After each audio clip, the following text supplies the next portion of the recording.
मंगल भवन मंगल हारी।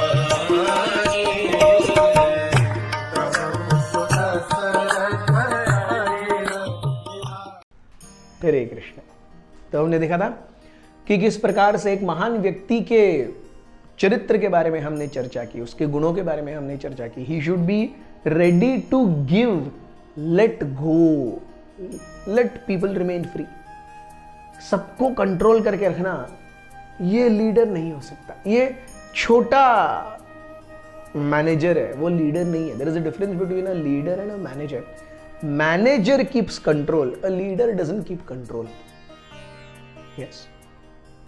सो हम देखते हैं कि ऋष्यशृंग ने अश्वमेध यज्ञ तो दशरथ महाराज से करवाया, उससे वो अपने पापों से मुक्त हो गए। अब सभी की निगाहें ऋष्यशृंग के द्वारा आयोजित पुत्रकामेष्टि यज्ञ पर थी। पुत्रकामेष्टि यज्ञ की भी तैयारियां शुरू हुई।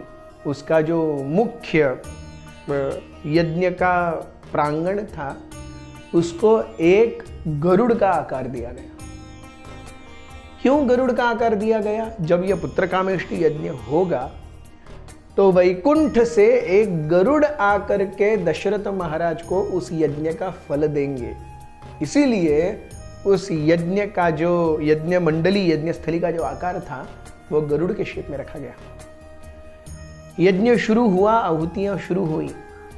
आहुतियां शुरू हुई तो सारे देवतागण अपने अपने पत्नी और फैमिली के साथ में रेडी हैं कि अरे दशरथ महाराज यज्ञ कर रहे हैं, हमारे नाम से आहुतियां आएंगी, हमारे नाम से आहुतियां आएंगी, तब हम जाकर के आहुतियों को स्वीकार करेंगे। ये बात सभी देवताओं के अंदर स्वर्ग में चल रही है, लेकिन सारे देवतागण एक व्यक्ति से डरे हुए हैं। कौन है वो? Ravan. Everyone trembles in front of Ravan. क्यों? रावण कौन है, कहां से आता है, इसका भी इतिहास है। रावण ये कैकशी एक राक्षसी और विश्रवस एक ब्राह्मण के पुत्र थे। कैकशी के पिताजी सुमाली, जो कि एक बहुत ही महान राक्षस थे, उनकी इच्छा थी कि राक्षसों को भगवान विष्णु ने प्रायः समाप्त कर दिया था। तो सुमाली के मन में ये था, सुमाली के भी दो भाई थे, माल्यवान, माली, और तीसरे थे सुमाली। माल्यवान और माली दोनों का संहार कर दिया भगवान विष्णु ने, सुमाली बच गए। सुमाली के मन में यह कि अरे हम राक्षसों की जो प्रजाति है वो संपुष्ट होने पर आ गई है, खत्म होने पर आ गई है, इसको पुनर्जीवित करना पड़ेगा। तो पुनर्जीवित कैसे करना पड़ेगा? उनको पता था कि अगर समाज में सबसे प्रतिष्ठित और सबसे शक्तिशाली वर्ग कोई है तो वो ब्राह्मण वर्ग है। तो उन्होंने एक युक्ति रची। युक्ति क्या थी? अपनी बेटी कैकशी का विवाह एक बहुत ही महान, तेजस्वी और प्रतापी ब्राह्मण से करेंगे। और ऐसे ब्राह्मण स्वभावतः दयालु होते हैं, उस समय तो थे।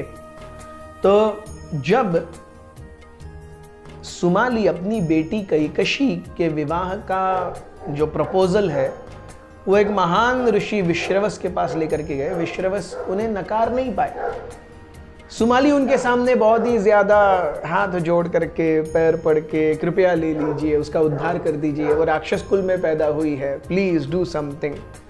कैकशी इसके लिए तैयार नहीं थी। वो सोच रही थी अरे मैं राक्षसी हूं, मैं ब्राह्मण के साथ कैसे रहूंगी।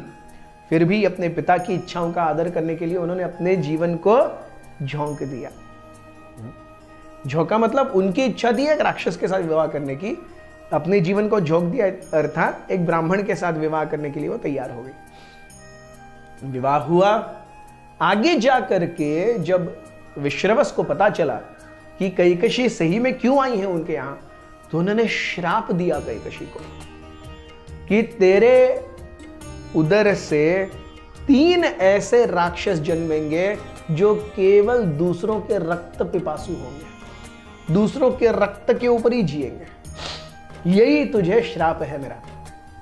जब कैकशी रोने लगी कि ये मेरी इच्छा नहीं थी, ये मेरे पिताजी की इच्छा थी, आप मुझे क्यों ऐसे बलि दे रहे हैं, मैं एक मां बनना चाहती हूं।